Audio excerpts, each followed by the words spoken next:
A'udzu billahi minasyaitonir rajim. Bismillahirrahmanirrahim. Assalamualaikum warahmatullahi wabarakatuh. Alhamdulillah wa syukrulillah. Asyhadu an la ilaha illallah wahdahu la syarikalah wa asyhadu anna Muhammadan abduhu wa rasuluh. Jaa'a bidinil haqq liyudhhirahu 'ala ad-dini kullihi wa kafa billahi syahida. Wassalatu wassalamu ala nabiyyina Muhammad sallallahu alaihi wasallam wa ala alihi wa sahbihi ajma'in, amma ba'du. Alhamdulillah, pada kesempatan yang mulia ini kita masih diberi oleh Allah Subhanahu wa taala nikmat, khususnya nikmat sehat, nikmat sempat kita bisa menunaikan kewajiban kita salat subuh dengan berjamaah. Ini adalah merupakan nikmat yang luar biasa yang telah diberikan oleh Allah Subhanahu wa taala kepada kita semuanya. Karena dengan salat subuh berjamaah inilah Nabi kita Muhammad sallallahu alaihi wasallam memberikan pernyataan kepada kita semuanya, siapapun yang salat subuhnya berjamaah maka ka'anna salatul lail kulluh, seperti orang yang telah melakukan salat malam secara keseluruhan.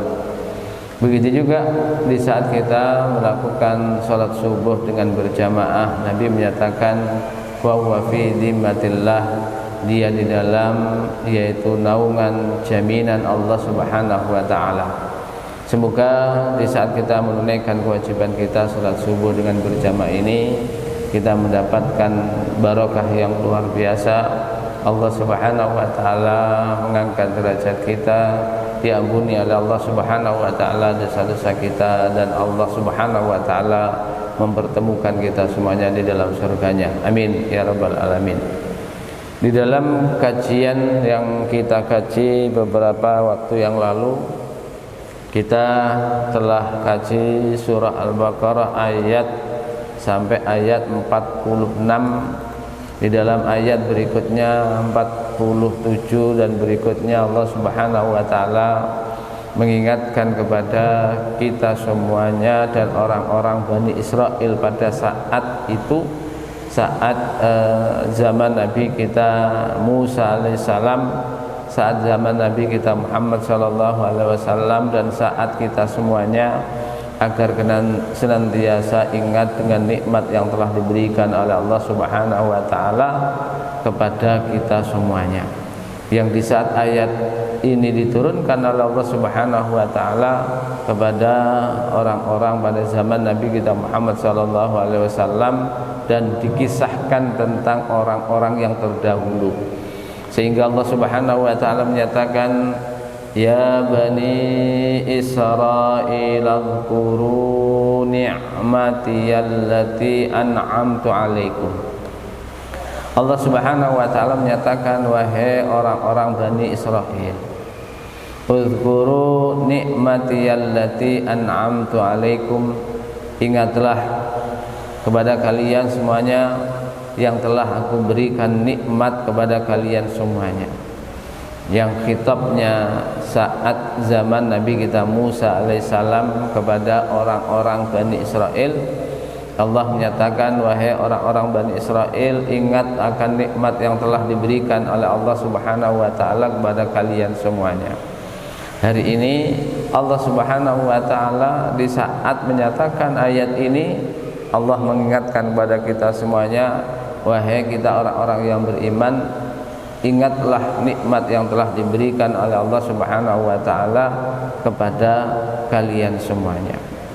Yang pada saat zaman Nabi kita Musa alaihissalam, Allah Subhanahu wa taala mengingatkan kepada orang-orang Bani Israel.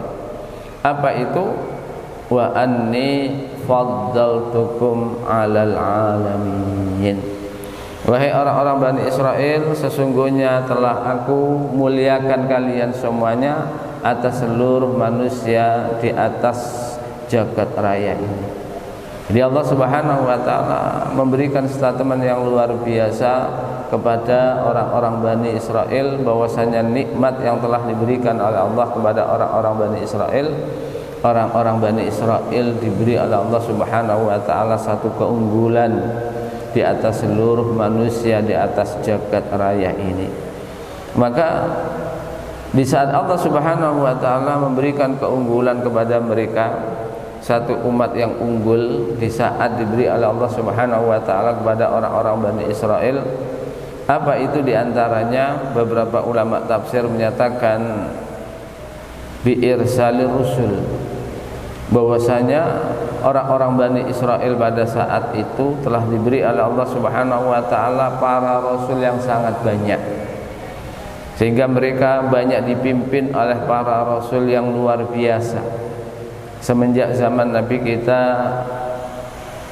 Yakub alaihissalam, di mana Nabi kita Yakub alaihissalam adalah bapaknya orang-orang Bani Israel, karena 12 anak dari orang-orang Bani Israel itu adalah keturunan Nabi kita Yakub alaihissalam.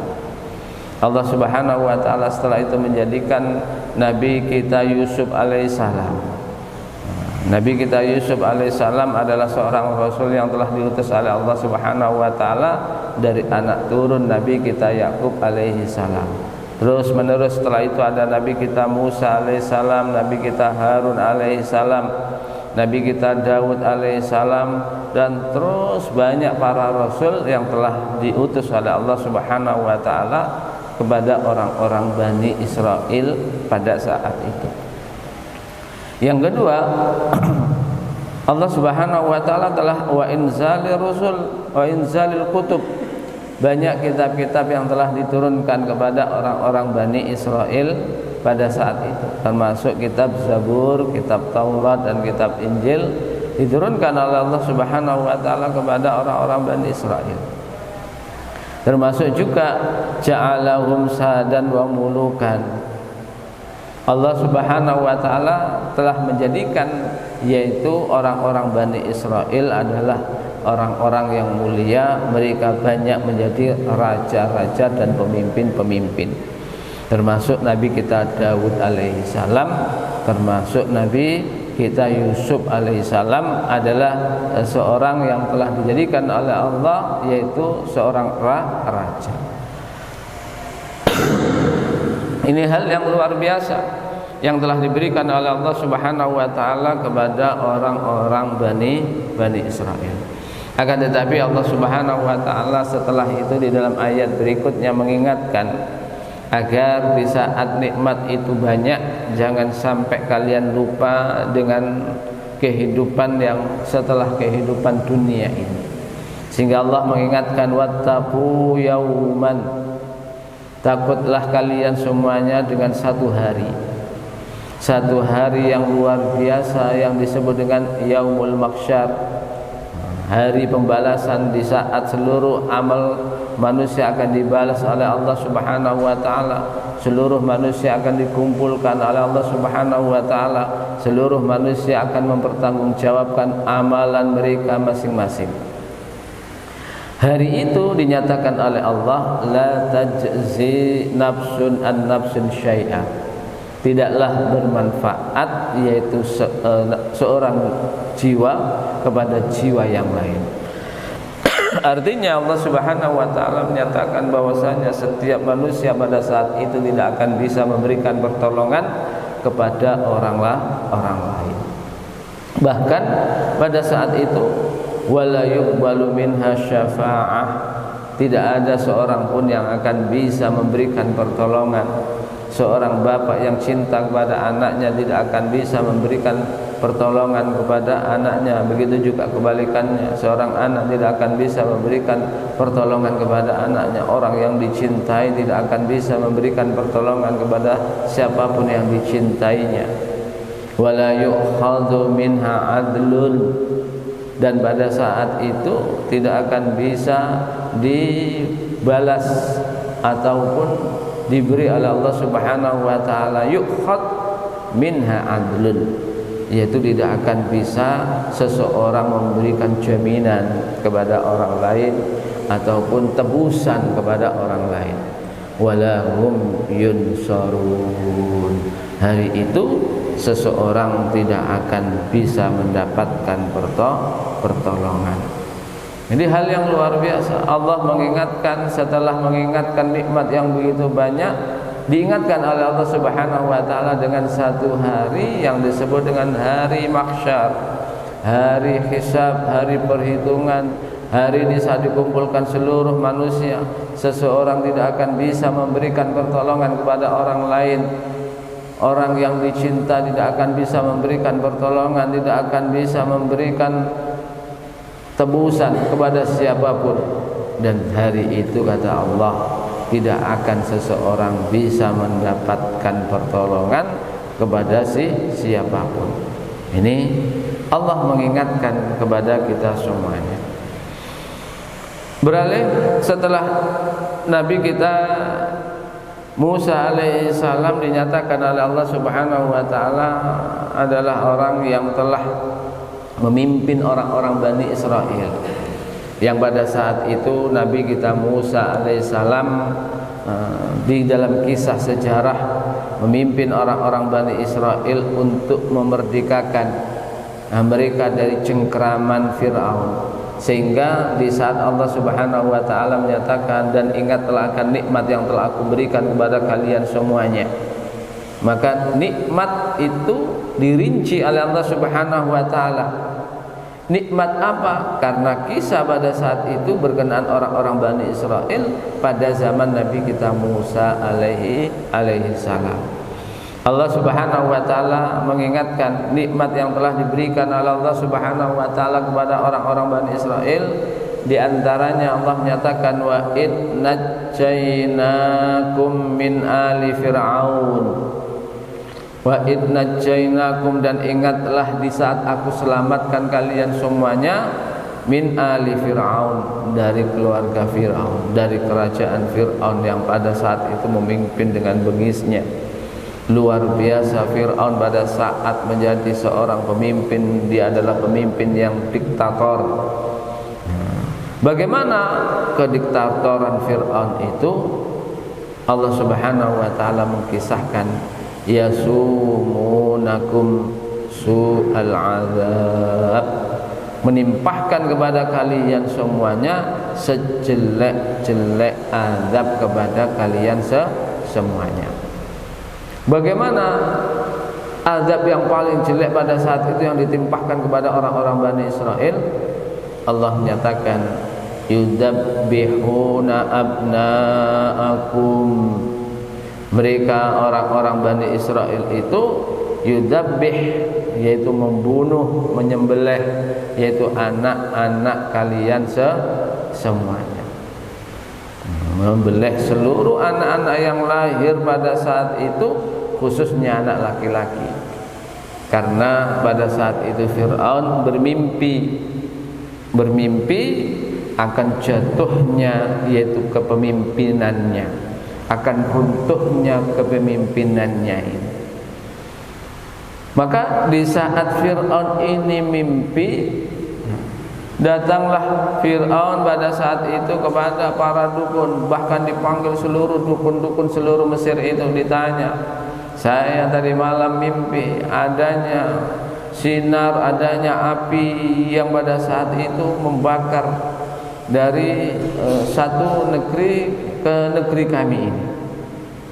Maka beberapa ahli nujum pada saat itu menyatakan bahwasanya akan tumbang kerajaan kau wahai Fir'aun dengan seorang anak yang baru lahir saat ini. Maka serta merta pada saat itu Fir'aun memerintahkan seluruh anak yang lahir pada saat itu harus dibunuh. Tidak ada seorang pun yang hidup pada saat itu, kecuali seluruh laki-laki harus dibunuh. Ini yang terjadi pada saat itu. Kekejaman Fir'aun luar biasa, kediktatoran Fir'aun yang luar biasa. Akan tetapi sejarah menulis sehebat Fir'aun itu juga tumbang. Artinya apa? Sehebat kekuasaan manusia di atas bumi ini akan tumbang. Ini yang harus disadari oleh setiap manusia. sehebat apapun kerajaan seseorang pasti akan tumbang. Ini kalau banyak mengambil kisah sejarah. Bukan hanya pada saat itu membunuh anak-anak laki-laki mereka, adab yang ditimpahkan oleh Fir'aun, wa yastahyuna nisa'akum, dan mereka membiarkan hidup anak-anak perempuan kalian semuanya. Bahkan beberapa ulama tafsir menyatakan di saat anak-anak perempuan itu dibiarkan hidup, dijadikan oleh Fir'aun sebagai lil hidmah, untuk menjadi kundik-kundik mereka. Maka Allah menyatakan wa fi dzalikum bala'um mir rabbikum azim, dan itu semuanya kata Allah adalah merupakan ujian dari Tuhan kalian yang sangat agung. Jadi ujian yang telah diberikan kepada orang-orang Bani Israel yaitu hal yang luar biasa, sehingga Allah menyatakan ingat, ini adalah merupakan nikmat yang di saat Allah menyelamatkan kalian dari Fir'aun. Maka kita lihat bagaimana tumbangnya kerajaan Fir'aun itu tidak harus, yaitu dipeperangi oleh Nabi kita Musa alaihi salam. Nabi kita Musa alaihi salam memerangi tidak harus dengan senjata, akan tetapi tumbanglah kerajaan Fir'aun pada saat itu dengan apa? Makar Allah Subhanahu wa ta'ala. Cukup Allah Subhanahu wa ta'ala menenggelamkan mereka, yaitu dan seluruh kroni-kroninya di dalam laut Zalqum, seluruhnya habis tanpa terkecuali. Ini makar Allah yang luar biasa. Artinya siapapun yang memimpin satu kepemimpinan di saat dia semena-mena, di saat dia pada saat itu sok kuasa, pada saat itu otoriter dan lain sebagainya, ingat Allah pasti akan tumbangkan dengan cara Allah Subhanahu wa ta'ala. Allah akan menumbangkan kekuasaan siapapun yang telah semena-mena otoriter di atas bumi ini. Semoga kajian yang hari ini kita kaji sampai surah Al-Baqarah ayat 49, di saat Allah Subhanahu wa ta'ala mengingatkan nikmat yang telah diberikan kepada orang-orang Bani Israel ini, hal yang luar biasa agar kita senantiasa mengambil pelajaran. Apa pelajaran yang bisa kita ambil? Yang pertama, Allah Subhanahu wa ta'ala telah memberikan nikmat yang luar biasa kepada kita semuanya, agar kita senantiasa bersyukur dengan nikmat yang telah diberikan oleh Allah kepada kita semuanya. Yang kedua, Allah Subhanahu wa ta'ala mengingatkan kepada kita semuanya, sehebat apapun penguasa, yang di saat mereka semena-mena, mudah bagi Allah Subhanahu wa ta'ala menumbangkan kekuasaan itu dengan mudahnya. Allah Subhanahu wa ta'ala menumbangkan Fir'aun, cukup ditenggelamkan di laut Zalqum, dan mereka tumbang secara keseluruhannya. Semoga ayat-ayat yang kita kaji pada kesempatan yang mulia ini memberikan pencerahan hati dan pikiran kita semuanya. Mari kita tutup dengan kafaratul majlis. Subhanakallahumma wa bihamdika asyhadu an la ilaha illa anta astaghfiruka wa atubu ilaik. Aqulu qali hadza astaghfirullah. Assalamualaikum warahmatullahi wabarakatuh.